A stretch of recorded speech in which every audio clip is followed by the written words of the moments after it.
Robbins, and welcome to the show. The Tommy DeVito story is fun, and it's so Jersey.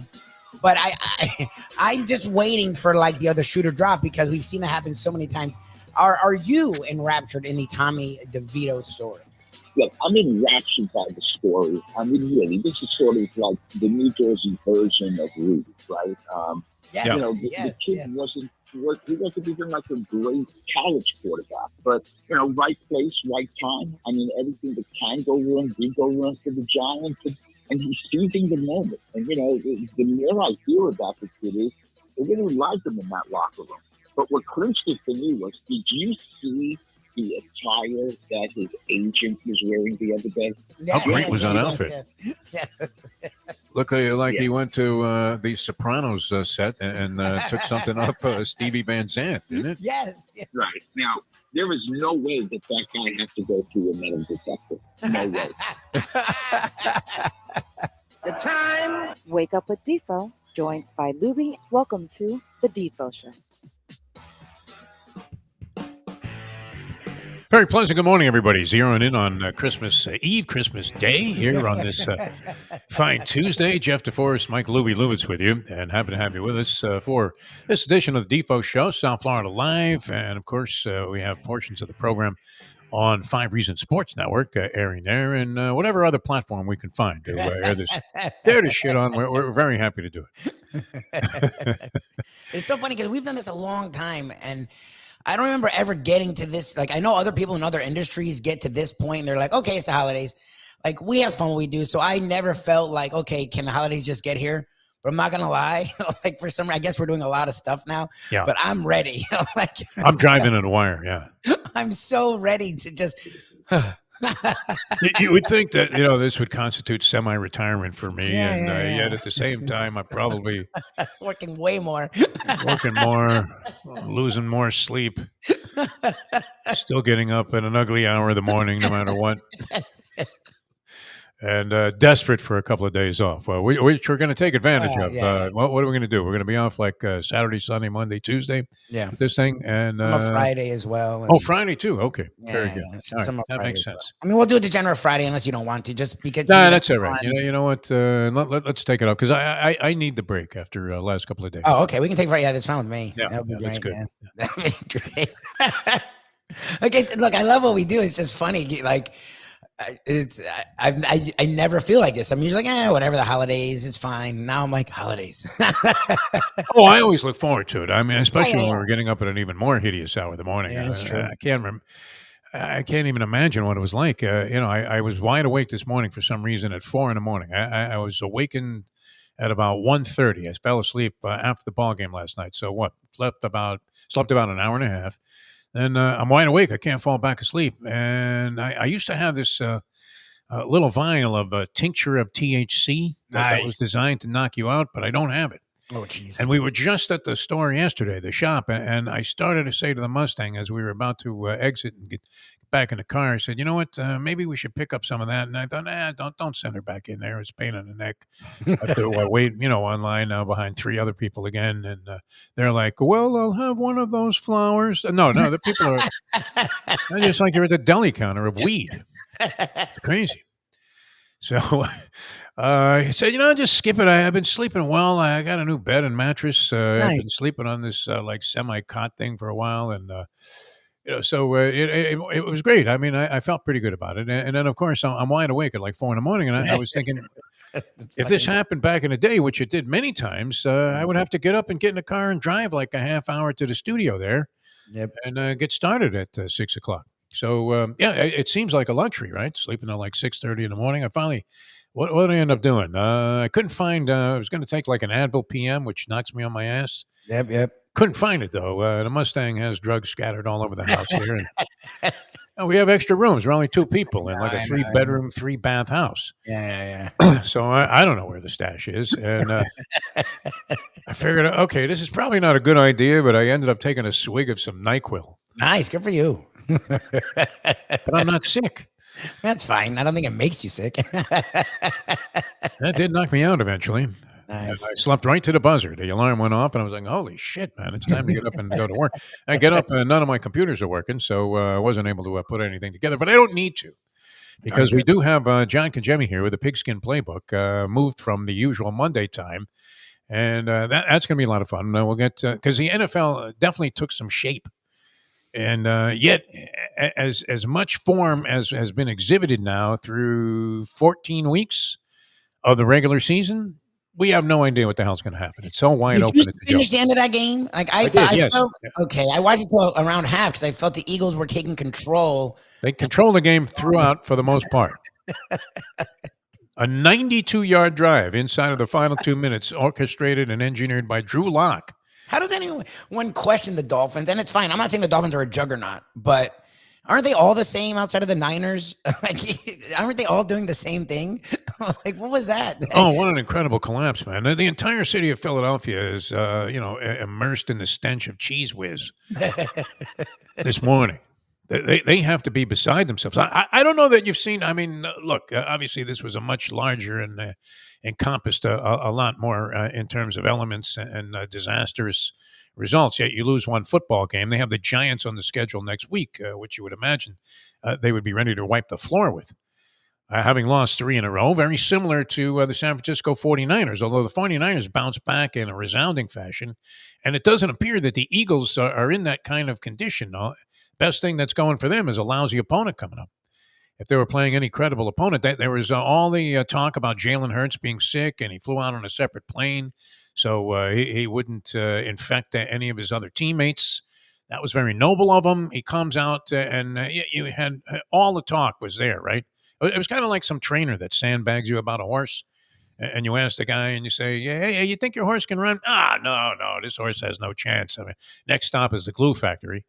And, it tells you all of the ailments that the horse has and how they jacked it full of all kinds of different things to try and cover up the infirmities that this animal has, and that they weren't even, going to run him, except there's an outside chance that some jerk not knowing what's going on might claim the horse, and they can get rid of him and ship him right out of their own barn. Don't even have to bring him back to the barn after the race. He goes somewhere else. And sure enough, the horse wins and jogs by 15 lengths. And that was kind of the setup with Jalen Hurts last night. Hey, he's too sick. We don't know if he's going to play, and we're going to have to go with a backup quarterback, and it's going to be the battle of backups because Geno Smith was a late game time decision scratch, and you have Drew Lock, who started one game, I think, in total this year and maybe in the last couple of years. Lock was one of those guys that people talked about. Remember, I think... Was Lee Steinberg his agent when he was making his comeback as an agent?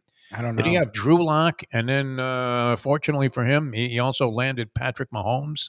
No, it was Paxton Lynch because the Broncos. Oh, Paxton Lynch. That was the guy, yeah. Drew Lock was the guy after Paxton Lynch with the Broncos in a long line of, we think he could be the guy, but anyone who watched knows he can't be the guy.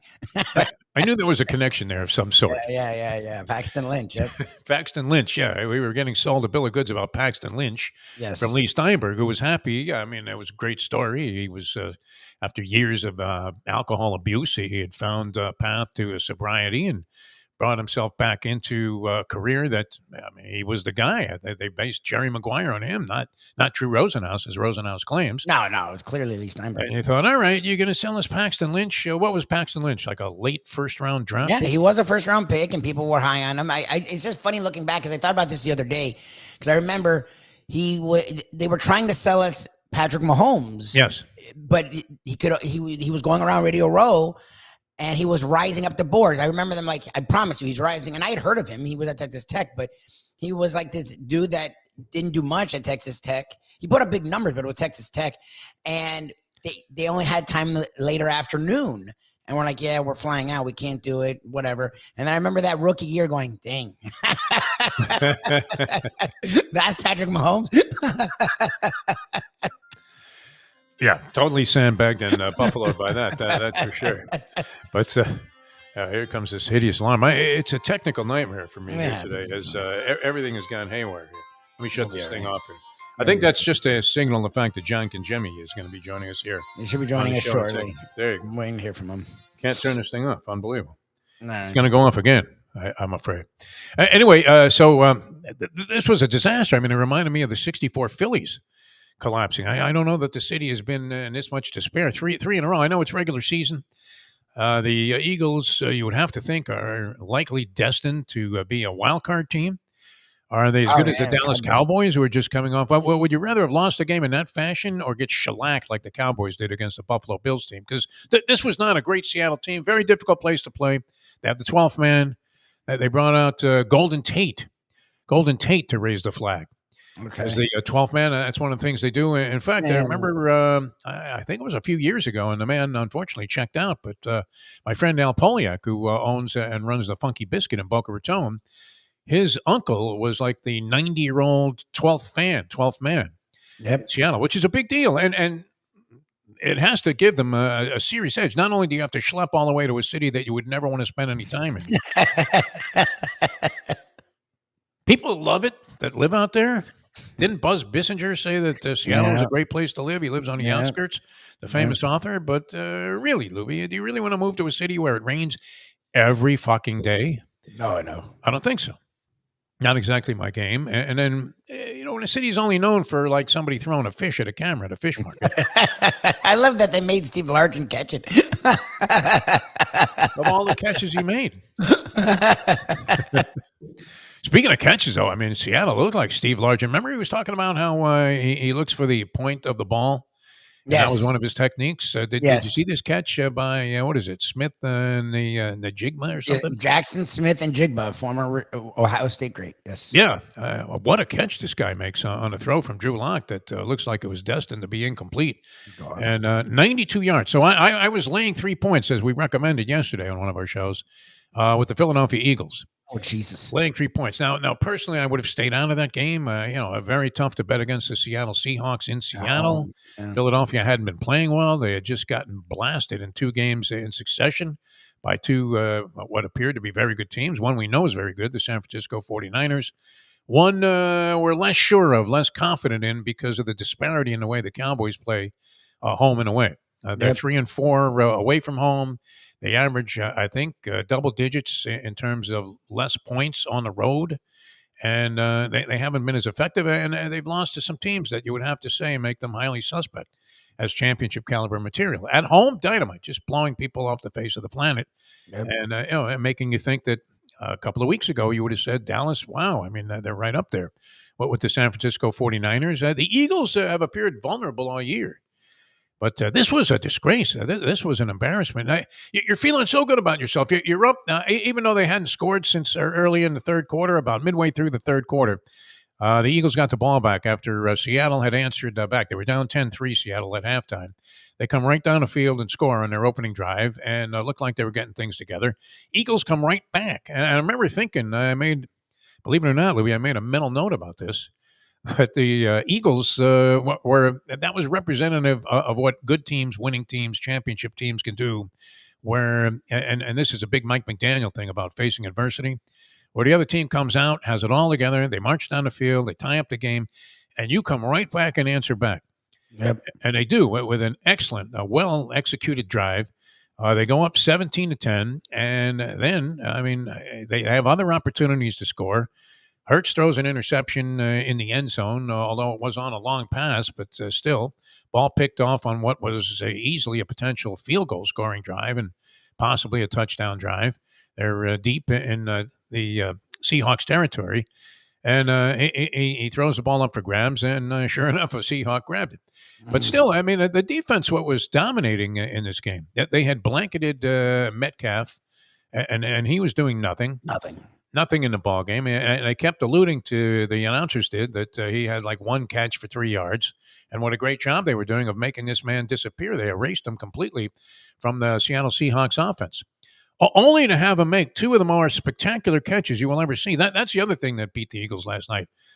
Is it a great catch or just a really lucky catch? When a guy grabs the ball and he's holding it with one hand on his leg and actually reels it in, that was for a short gain. And then right in between 2 defenders, he makes a catch. DK Metcalf makes a great catch to put the Seahawks into at least reasonable scoring position. But they need a touchdown to win the game, and the time is flittering away and are being evaporated on the clock. They face any number of 3rd and 10s, convert those, and then get the game-winning score with 30 seconds to go in the ball game. Philadelphia still has at least an opportunity to tie the game. But Hurts throws another interception, and that was it. unbelievable loss, a stunning, staggering loss, tagged on the Philadelphia Eagles as they fall to 10-4, and now find themselves in a wild card chase. Same record as the Dallas Cowboys, who come to Miami this coming week for what figures to be a real test for both of those teams, the Cowboys and the Dolphins. Joining us right now, though, this is great. And I saw a lot of your post-game analysis. John Congemi joins us here, brought to you by Jimmy Johnson's Big Chill, mile marker 104, the Overseas Highway, which, what's the word, John? Open, closed? What's happening? We're getting there, I believe. Okay. 75%, I'd say. Still working on parts of the Big Chill, but people are having some good times and some food and drink, and it's getting closer. So they're almost there. All right. We'll tee it up after the holidays there at Jimmy Johnson's Big Chill. Still, you can still go down there, venture down there, have yourself a great time. Tiki bar is open in that whole outside area by the pool? Yes. Okay, good. Great food and drink anywhere. And look, it's going to be beautiful weather leading up to Christmas Day. Apparently, the rest of the week is going to be very much like this, maybe slightly warmer. But anyway, it's a great time to get down there to the Keys and enjoy Jimmy Johnson's Big Chill. All right, you had to enjoy that Dolphin game because, we had been talking about all of these questions the Dolphins had going into the game, and then they had a ton of injuries on top of that to exacerbate the situation. And sure enough, they prevail with relative, and not even relative ease. Just a complete sail job right by the New York Jets, who had given, again, the rise to false hope on the part of their fans that they might be turning the corner. They actually, what's amazing to me is that at 5-8, they were still playoff eligible. I know. And talking about Aaron Rodgers coming back. So that was a quick end to both of those stories. Yeah, that was a complete beatdown. I would have, if I was Trevor Siemian, I might have said, you know what, I'm not going to go in. I don't think I'm going to go in. Imagine Rodgers? Yeah. Because Becton, the left tackle, who's a beast of a human being, he put up little to futile effort to stay in front of anyone wearing a white jersey for the Miami Dolphins. And most of the time it was Bradley Chubb that was coming in just running a 40-yard dash. And, both quarterbacks, Wilson and Trevor Siemian seemed like they were going the wrong way because they were dead meat. And it wasn't just one guy. It was Wilkins. It was Sealer. It was Van Ginkel buzzing the tower. It was Chubb for most of the afternoon who had 3 sacks. I think there were 6 sacks in the entire game that the Miami Dolphins, thrusted upon the New York Jets. And the offensive line was just putrid in being able to put up any type of pass protection. Becton was one of those guys. I guess there were suspicions that maybe he wasn't quite all there. As you said, like a monstrous physical specimen. And he showed signs of life, early on with the Jets. You thought, wow, they landed a good one here. And then he's been injured for almost his entire career. I don't know how many games he's played. It's only a handful. But when he has been, and they tried juxtaposing his position, they moved him here and moved him there. And now they just got to move him, period. To Canada. Yeah, they got to move him out. They need to move him out because he's a quarterback killer. He's a coach killer right now. He's a liability to the team. And it just wasn't a good look. You see him walking off the sidelines and after the game, and he's kind of laughing and smiling. I would have gotten a baseball bat if I was one of the quarterbacks and went straight to the knee. Yeah. It was brutal, man. This was shades of Eddie Earthquake Blake. And I'll never forget, they had Eddie Earthquake Blake on the offensive line. Marino, for some reason, was playing in a preseason game that I believe was being played at like Fort Lauderdale Stadium as the Dolphins. It might have been a scrimmage. It couldn't have been a preseason game. At Lockhart, maybe. At Lockhart, yeah. Yeah. And Eddie Earthquake Blake does an Olay block on somebody who I guess it had to involve another team because there wouldn't have been this pressure on Marino. It might have been the Falcons coming down and they scrimmaged there or possibly something like that. But anyway, and that was it. They moved him to defense the next day. It was such ugliness, and you thought, if this guy's going to get Marino killed, he's not going to be long for the starting lineup. All right, so where does that leave us? I saw your commentary and watched it on Channel 4. You were there with Mike Cugno, and you were singing the praises of Bradley Chubb, who Yeah, I was mean, borderline bust in terms of an acquisition not that long ago. you're right, and I don't know if it's the Vic Fangio influence on the defense. Who, you can go week to week with our fan base to say, like, he's Yeah. great, he's horrible, he's terrific, he sucks. And most of the time it's the players, it's not the scheme. You can play press, you can play man, you can do whatever, but at the end of the day, you have to just play solid defense. And I think the Miami Dolphins are finding a way to take that up a notch, because not only are they wreaking havoc in the backfield in terms of stopping the run, getting penetration on the run, and then being relentless in their pass pursuit of quarterbacks, it limits the time that the defensive secondary has to cover. And it's really marrying together well the last few weeks. And you feel like you've got some momentum that's starting to build a little bit. Take away the last 4 minutes of that Titan game, and you feel like, okay, the defense is starting to create an identity where it's just not one person you have to worry about up front and block. It's just not Bradley Chubb. Before the game against the Jets, the guy that's leading the team in sacks is Christian Wilkins, who is in a contract year. And oh, by the way, the biggest snub on him was he wasn't getting enough sacks. His numbers weren't inflated to the point where he deserves a new contract. Well, and then you insert Zach Sealer, who picks off a pass against the Titans. I mean, the Dolphins went 3 straight weeks with a defensive score. So on that side of the football, you're starting to feel, okay, maybe we're going to get healthy soon. Maybe we're going to get both of our safeties. You're probably going to get one against the Cowboys. I would think Deshaun Elliott may play, and Javon Holland may sit out and hold them until the Baltimore game in Buffalo, because for the Dolphins, those 2 games are most important. You might get you'll probably get X back, I would say, against the Cowboys, and you probably would like to have them back. The linebackers, we haven't missed that much of Jerome Baker, although he was a tackling machine. I think Duke Riley's done a nice job. Van Ginkel plays with a broken nose last week, and he's doing okay. You ever break your nose in all of your football playing days? My nose is so big, I must have done it multiple times. But I don't know. I don't think so. But I just think that this defense is kind of, you're starting to feel like, oh, yeah, we got to look around. Who do we protect against first? That's a really good sign for the Miami Dolphins. Yeah, it's great. Van Ginkel's he was good last year. But really it's catching people's eye and, gaining some notoriety as being an excellent player and a big part of that defense. It's funny, too, John, because just a week ago, people were questioning Fangio and whether or not he was actually he's stupid. Still on he doesn't know game. Defense. He doesn't know anything. Now he's the greatest thing. We thank God we got Vic. Now, it was the Jets, and there's a different proposition coming up this week with the Dallas Cowboys. The Cowboys, though, a little bit of a Jekyll and Hyde team, like a lot of teams in all sports, where they're excellent at home and terrible on the road.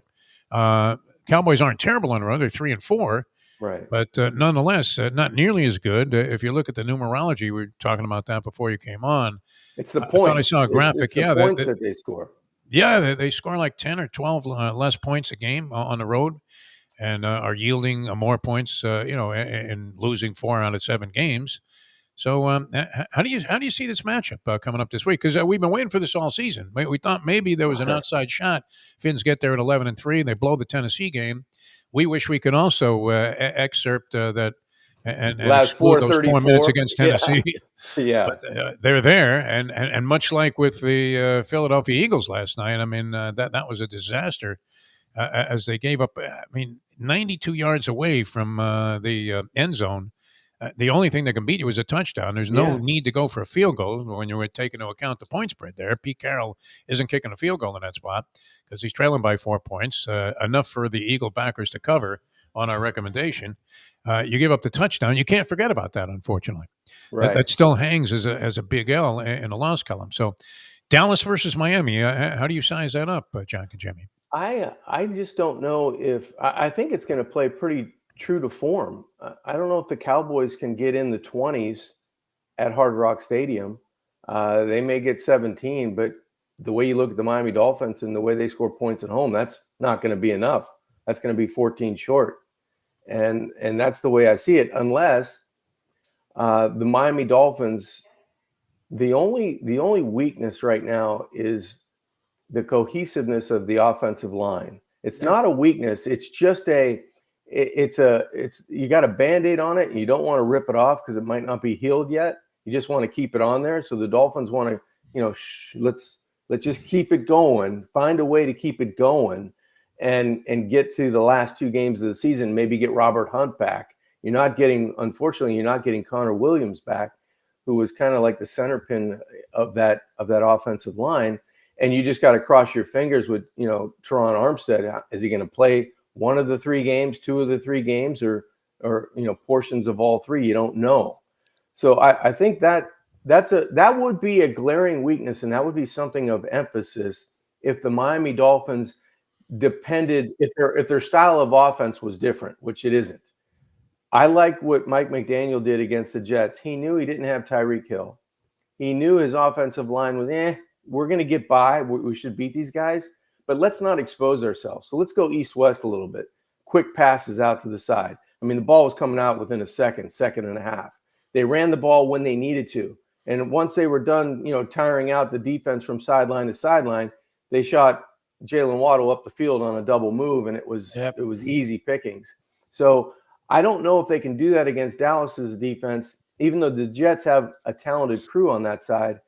They've got some edge guys that kind of present problems. And if they start rolling a little bit and make Tua hold the football or make him move and hold the football, that's when the Dolphin defense, it doesn't get stagnant, but it does get altered a little bit where you start punting the football. And if you get into that war, it's all about field position. And the Dolphins did an excellent job against the Jets. The Jets had terrible field position. I don't know what got into Robert Saleh faking a punt, knowing that if you miss, you're going to put your defense again on a short field. Make the Dolphins earn it in a game like that.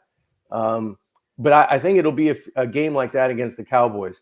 Field position, who capitalizes on a short field, and what defense can really be true to form? Is it the Dolphin defense that you saw against the Jets? Can they have relentless pressure against Dak and the Cowboys and kind of stifle the running game?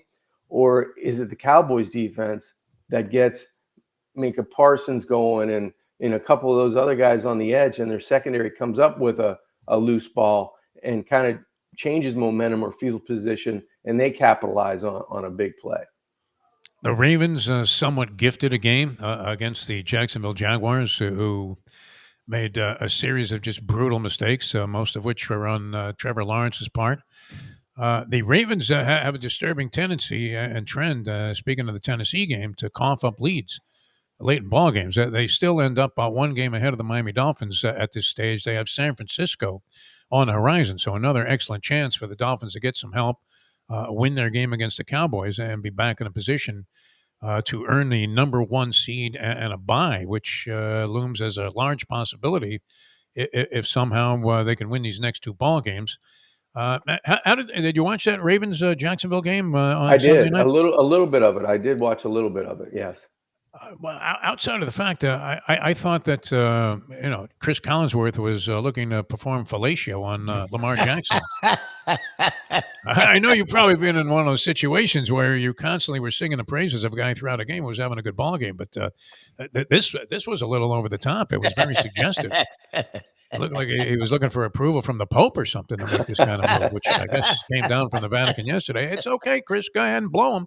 But and Jackson looked good, but he also at times he makes some plays that you would have to say are somewhat suspect, like all quarterbacks do.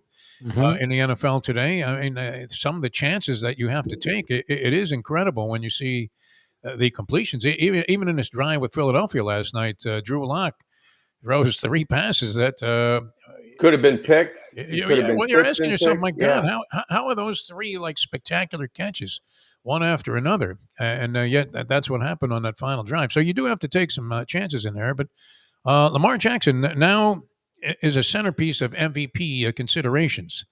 So, and are the Dolphins capable of stopping this guy if they get the opportunity to meet the Ravens with first place on the line? They are. And first, I would say I would think Lamar Jackson makes your offensive coordinator and head coach kind of go, "Oh, no, yes, great play." It's dangerous. Yeah. More times than anybody, because that's the style of play you have to live with, because you're going to get, you're not going to get what's up on the whiteboard and then look at the film and go, that's exactly the way we drew it up with Lamar Jackson, because his movement is so great and his instincts are so good, and he gets out of trouble with ease, that it puts himself sometimes in harm's way. And the majority of the time, he's able to get out of it. He's able to escape, extend the play, make a huge play, and it doesn't result in a turnover or an interception or a loose football on the ground most of the time. Now, sometimes that does backfire, and those are the games that Baltimore struggles, because they put their defense on a short field, they lose the turnover battle, and at the end of the day, he just can't make enough plays off cuff that are determining factors in the Baltimore winning the game. So those are the things you have to live with. I do think the Dolphins can slow him down. I don't know if they can completely stop him, because he is so fast and elusive, and his short space quickness is so good that most of the time he's the fastest and quickest guy on the field. But the Dolphins can put themselves in good position. I mean, no one thought that I didn't think the Dolphins were going to go up there the last time they were there and come back from, what was it, 21 points, 14 points. It was crazy. Now, weather will play a factor. Probably it'll probably be one of those raw days in Baltimore, but they have to get there first. That's why the Cowboy game is such an important game for Miami, because it's like putting money in the bank. Yep. If you can get that one, and Baltimore seems to falter at San Fran, now you're going up playing a team with more pressure on themselves than they would be if they were the ones to defeat San Francisco on the road. The Dolphins happen to lose at home, and even if they win, they're still the team chasing. But Baltimore doesn't have as much pressure, because if we're even, they may not get there, because Buffalo has a chance to beat them and put us back in. So it'll be interesting to see how the Dolphins come out. I think, these three games have to be so singular for the players. They have to concentrate on the Dallas Cowboys and not worry about the two AFC teams remaining on the schedule. That's going to influence where they're going to be in the playoffs, because if they don't take care of business against the Cowboys and they don't get some help from San Francisco, man, they're chasing it now to be where they want to be. Well, and the thing is, and you brought up, McDaniel learning and changing the game plan for this game without a Tyreek Hill versus a Jets team that is beleaguered offensively. But that's the thing, defensively, they're really good up front, and they have a really good linebacking core. And what I like, and we said this last year, was where there's those games where we bitch and moan about him not running. In the red zone, he ran. Three times in a row, Lubie. How about that? He learned. Now, the problem we've seen over 2 years is he'll have the learn game, and then he'll go back to going, oh, we don't run. We don't need. No, I hope he learned going forward, because the line, whatever it is, it run blocks pretty well. Like, it just, and in the red zone, it's done a really good job at it whenever he trusts them to do it. What was it, 2 or 3 scores where Raheem Mostert, he stayed with it, and the actual eventual touchdown was easy. It was easy because the line held, and he called a good play. The Jets, whatever they are good up front. It's not like you just run all over them. So that was impressive to me, and I just hope he keeps with it. I hope, just because he gets Hill back, because again, the Cowboys, again, if their secondary isn't their strength, so I don't mind throwing it around. But when you get in those situations, you don't have a tall receiver you trust. Pound the ball and trust Mostert and A-Chain to get you scores. I think the key to the running game was when they ran the football, because the Dolphins didn't dominate on the ground. They had 77 total yards in rushing, but it was when they ran the football. It was where they ran the football and who they trusted with it. And Raheem Mostert, I mean, he sets a franchise record for rushing touchdowns. He breaks Ricky Williams' record. He sets a franchise record for total touchdowns. He breaks Clayton's record from 84. I mean, these are unbelievable numbers, and the guy just continues to produce. And basically, the runs that he scored on were busted kind of runs.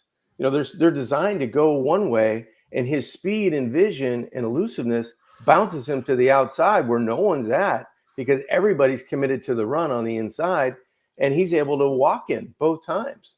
So it was one of those things where you keep feeding them, you keep giving them chances, where the Jets are probably going, oh, they're going to throw on second down. Exactly. They're going to throw on third down because that's their ammo. That's what they do. Yep. And they stuck with it, and you found it was kind of easy to get into the end zone. John Congemi, guesting with us here, as always, with the Pigskin Playbook, brought to you by Jimmy Johnson's Big Chill, mile marker 104, the Overseas Highway in Key Largo. That's good news, man. That sounds like a plan, John. Get down there for the holidays and take in some sunshine at the Tiki Bar and all of those great views. And we can't say enough. I mean, our big goal in all of this is to get Mike Mayo down there. And feed Mike Mayo, yeah. Feed Mike Mayo is what it's get all the about. Feedback on him. He may move to Key Largo after he has a dining experience there. And this is a guy that gets a lot of great meals on a freebie basis. So, it'll be a lot of fun to see what his reaction is to the food, because you can't help but be overwhelmingly, I mean, even if you were expecting the best of the best, you're still overwhelmingly surprised at just how good everything is at Jimmy Johnson's Big Chill. It is, and it's easy. It's easy to get to, and once you're there, you really don't want to leave, and you kind of lose track of, is it Saturday, Sunday? What day is it? Yeah.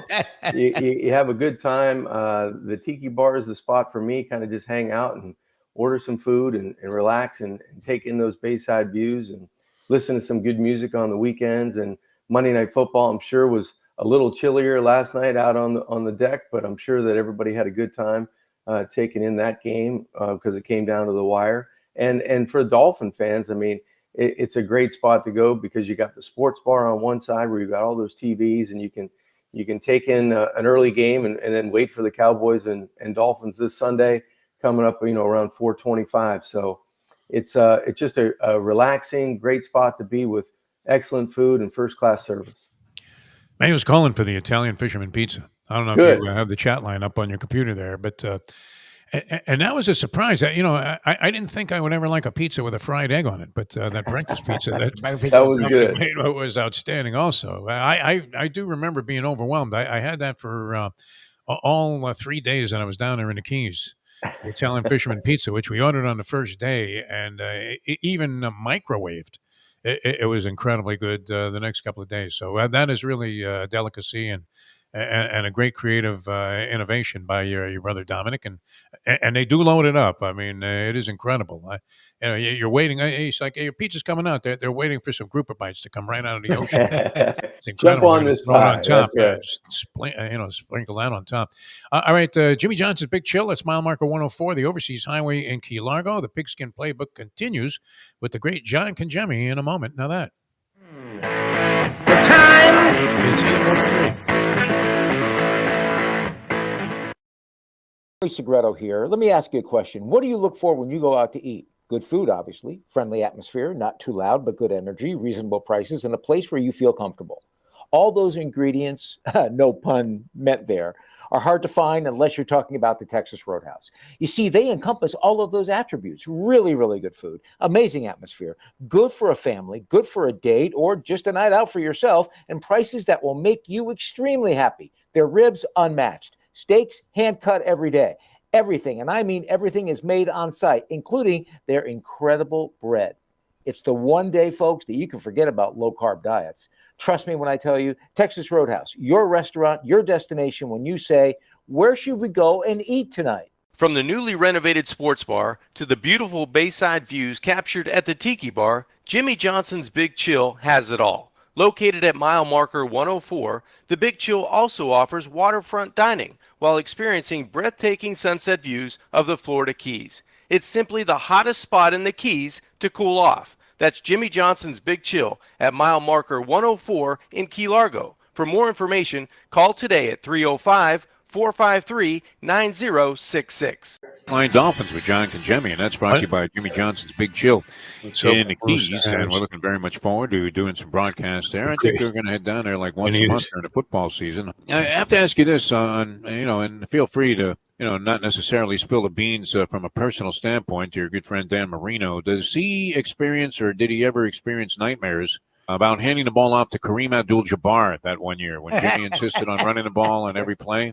And it was always, the announcer, I think it was Ron St. John, was a stadium announcer back then, and you could hear him say, hand off to Kareem Abdul-Jabbar, gain of 1, 2nd and 9. Hand off to Kareem Abdul-Jabbar, gain of 1, 3rd and 8.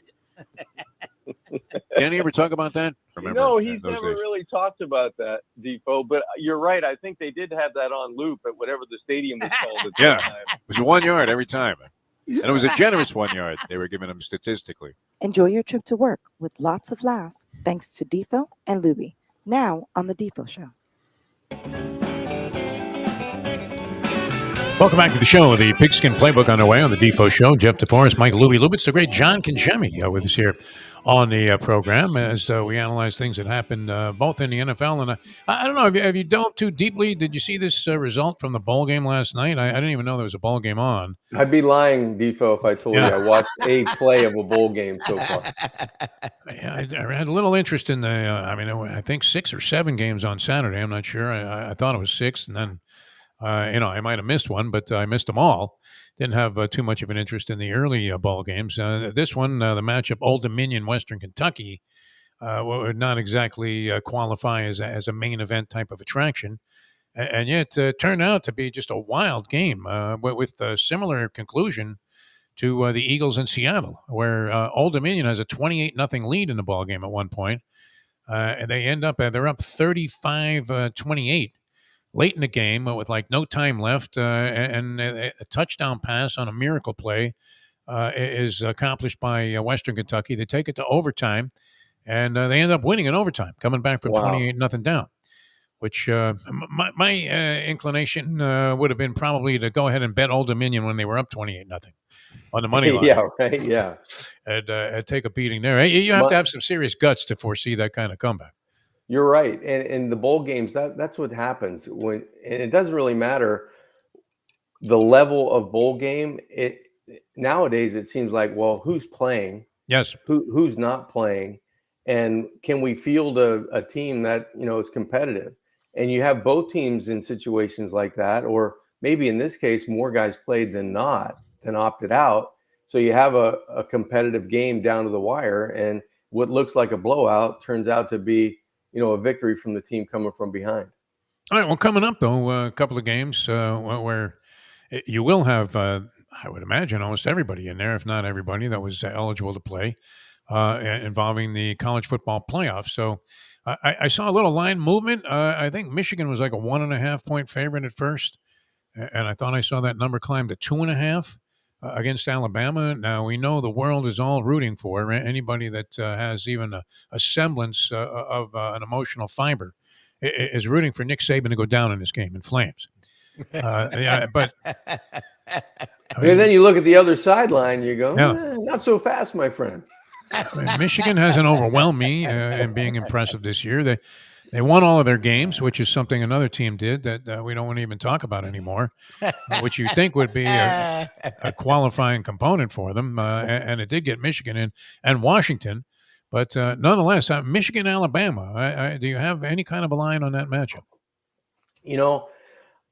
My gut tells me to go with Michigan. And somehow I don't know if Alabama has got so many lives in them.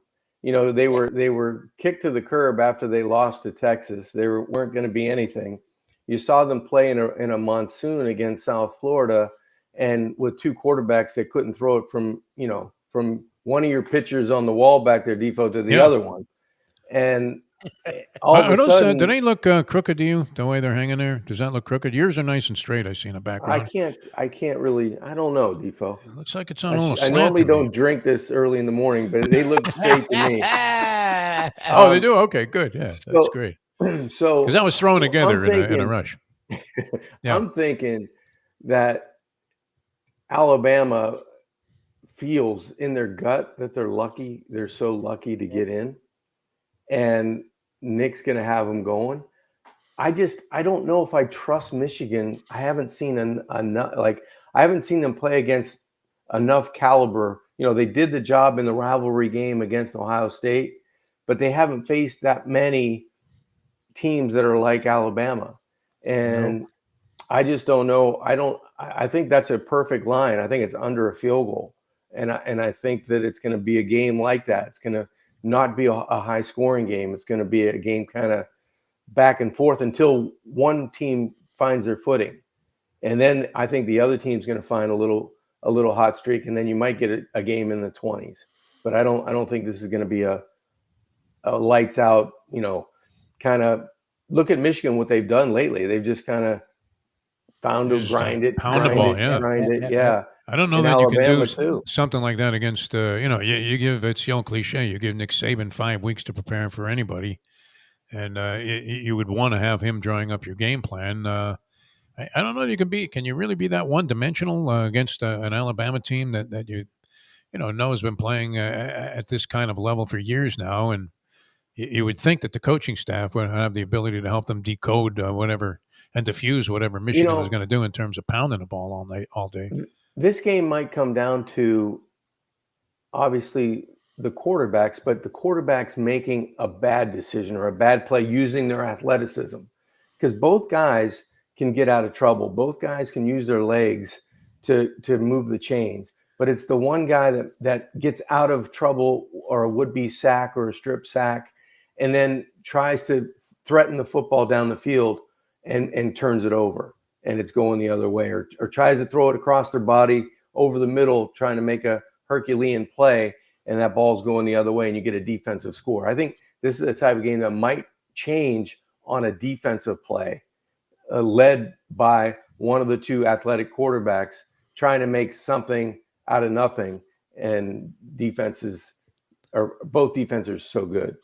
Seems like the other game, which features two explosive offensive teams, and it's going to be a strength versus strength matchup there, and maybe a weakness versus weakness. But Texas and Washington, it seems like they've been summarily dismissed by the handicapping and analyzing analytical public as having any chance of winning this thing. It seems like everybody's of the belief that the Michigan Alabama winner is the eventual national champion. What chance? I mean, is it foolish to rule these teams out as possibilities, both Texas and Washington? It would be nice to see one of those two teams prevail, actually, because I don't have a whole lot of an affinity for either Michigan, and certainly we despise Alabama.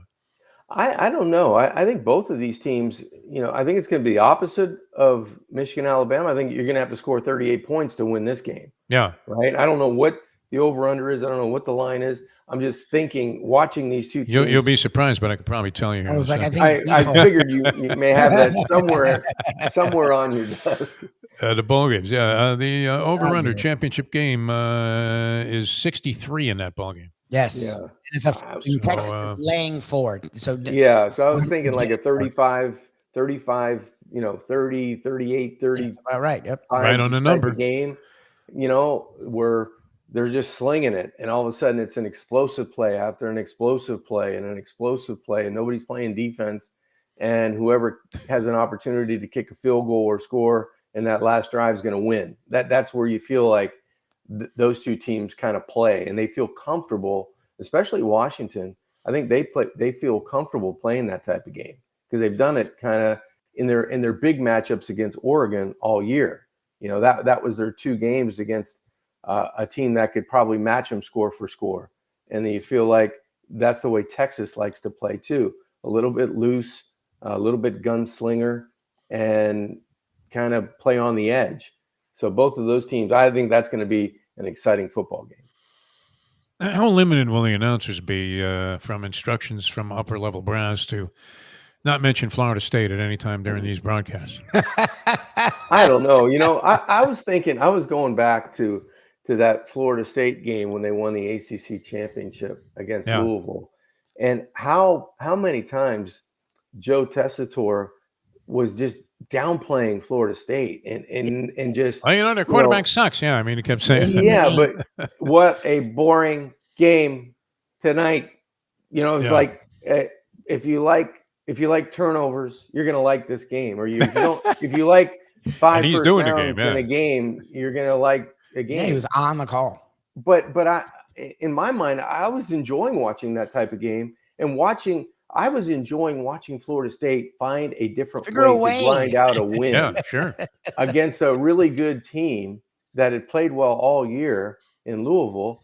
And it was kind of like a change up that I enjoyed. I enjoyed watching that because you had to work extremely hard with what you had in the position that Florida State was in to find a way to get to a double-digit win. It was amazing. Pretty incredible, yeah. And, you factor in that they could have scored and padded the lead, in the final moments, but it had Norvell knelt out, taking knees. And I don't know that it seemed like it was preordained that no matter what happened, I mean, that the committee was rooting for Florida State to lose that ball game, thought certainly that they would. With this freshman quarterback, either lose and they got, or win the way that it did could play into the narrative they were trying to. Yeah, no, it's crazy. It's like talking to MAGA Republicans about the whole thing, where you're not going to change their mind. That's for sure. Never mind the indictments and all the other stuff and the January 6th riots. I mean, this is our guy. I mean, make America great again. People just don't want to accept it. That there should be a lot of, even more credit, I think, given to Florida State for the fact that they won under impossible circumstances. Reminded me, those are the great moments in sports too, where you have a team like I'll never forget that game when the Heat won with like 8 guys and Rex Chapman made 9 threes. This game took place like 20 years ago, it seems like, and you still can't forget that they beat the Bulls that night. I mean, that's a great accomplishment. So, have you ever heard less hype for an Orange Bowl game than you have this year with 2 great teams? No, even Tony Segretto's scalping his tickets, and he's on the committee, John. I heard Tony's giving his orange jacket away. Even that's not looked on, with a great amount of pleasure. But when the committee members see you out there by the Turnpike toll booth, where I used to be with Dolphin tickets, when I had like stacks of them from the radio station, and I needed money to go over to Calder after the pregame show. I thought that was you. It was. That's the sad truth. I'm thinking, wait a minute, people are going to pay good money for these things. I can go right to the track. John, it's always a pleasure, my friend. Great job. Christmas. Have a Merry Christmas. You're carrying those guys on CBS 4 with all of your analysis on the Dolphins. Going to be a great. I'll try and find you there. I think I'm going to that Dallas Cowboys game. Just text me. Yeah, I haven't heard from the guy that offered me the ticket for the last 3 weeks, though. Right? He's not returning any of my calls or text messages, so I'm not sure that that's on. But supposedly, I'll be at this Cowboys game with a bunch of guys, so it'll be a lot of fun. Well, enjoy it, guys. Enjoy the holidays. Have a Merry Christmas. All right, you too. We'll talk to you again like the following week. Yeah, sometime. I think we're going to be off Monday and Tuesday, so maybe we'll get together Wednesday. Do it later next week. Yeah. All right. Sounds good. John, thanks so much. Always a pleasure, my friend. You got it, guys. John Congemi, ladies and gentlemen. All right. Good time. I mean, the way that things have shaken out, if you're going to try to sell a pennant race, as learned many, many years ago in an interview with the great GM Harry Dalton, who at the time, he had tremendous success with the Baltimore Orioles and was the, at the time, California Angels general manager. And I remember in an interview, one of the first interviews I ever did with a sports figure, he was telling me, we sell a pennant race. That's part of what we're doing here. And I don't know, could the NFL have lined this up any better? No. Where you literally don't know. I mean, and all these teams at 7-7 are still alive, including Seattle last night. So they've set it up. 3 weeks left in the regular season. It couldn't be more compelling if you were following a team or a group of teams or betting on these games all season long. All right, we will see you guys later on. We got the show on the Tony Bruno Sports Network, Mike Mayo's Lunchbox from Max's Grill today, correct, Lubie? Yes, sir. Okay, yeah, it's always a favorite spot right there in Meisner Park. Been there forever. Bert will be joining us. We always love having Bert. Yeah, it's always cool to get him on with us. He's a great guy, man. What a terrific story. What a piece, an iconic piece of the cultural fiber of South Florida. Burt Rappaport is. He's a great American. Started raffles years and years ago. Essentially discovered and put on the map the Miami Sound He Machine. did 100%. That's where they got their start. And now with 4 great restaurants and maybe even a piece of a couple of others, but 4 that he campaigns under the banner of the Burt Rappaport Group, one of which is Max's Grill. Been there since the very opening of Meisner Park, the only restaurant to have survived and gone the distance, I think. Might be, the only place, period, that's been there all 30 years. So that's testament to the greatness and the overall quality of experience that you're going to have dining at Max's Grill. We'll be there later on today, so look for us at 1 o'clock up there in Boca. Looking forward to that. All right, we'll see you guys later on. Thanks to John Congemi for joining us. Jimmy Johnson's Big Chill, mile marker 104 on the Overseas Highway. For Mike Lubie Lubitz, I'm Jeff DeForest. Thanks for tuning in. We'll see you next time as we leave you now that. The time! It's 9 o'clock. Let's go to eat a damn snack. Look what they done to my soul.